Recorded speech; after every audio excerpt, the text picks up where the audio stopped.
تغيب الموت الفنانة اللبنانية نجاح سلام، صاحبة أغنية يا أغلى اسم في الوجود يا مصر، عن عمر ناهز 92 عاما، عاشت معظمها في عالم الفن متنقلة بين لبنان ومصر وباقي البلدان العربية.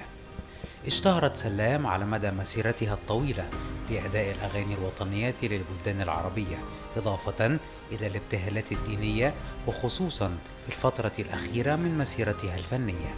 نجاح محي الدين سلام هي حفيدة الشيخ عبد الرحمن سلام مفتي لبنان، وابنة الفنان والأديب محي الدين سلام، أحد أبرز الملحنين وعازفي العود في لبنان والوطن العربي. صحبها والدها طفلة إلى القاهرة، حيث تعرفت على كبار الفنانين والملحنين، وسجلت عام 1949 أول أغانيها، وهي حول يا غنام وأغنية يا جارحة قلبي.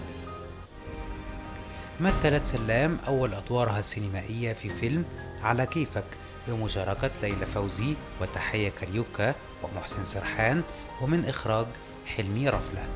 ثم فيلم ابن دواد مع إسماعيل ياسين وعبد السلام النابلسي، والذي غنت فيه عددا من الأغنيات الشعبية مثل برهوم حكيمي والشاب الأسمر.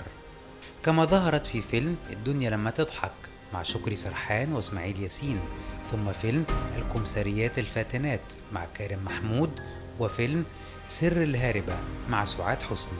كان فيلم السعد وعد سعدا على نجاح سلام عندما نشأت قصة حب بينها وبين الفنان محمد سلمان، فتزوجا وأسسا شراكة فنية وأنجبا ابنتين هما سمر وريم.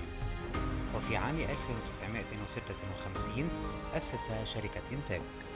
وخلال العدوان الثلاثي على مصر عام 1956 غنت نجاح سلام أشهر أغانيها الوطنية، ومنها يا أغلى اسم في الوجود، وقصيدة أنا النيل مقبرة الغزاة، والتي سجلتها تحت القصف، كما روت المغنية الراحلة في أحاديث صحفية.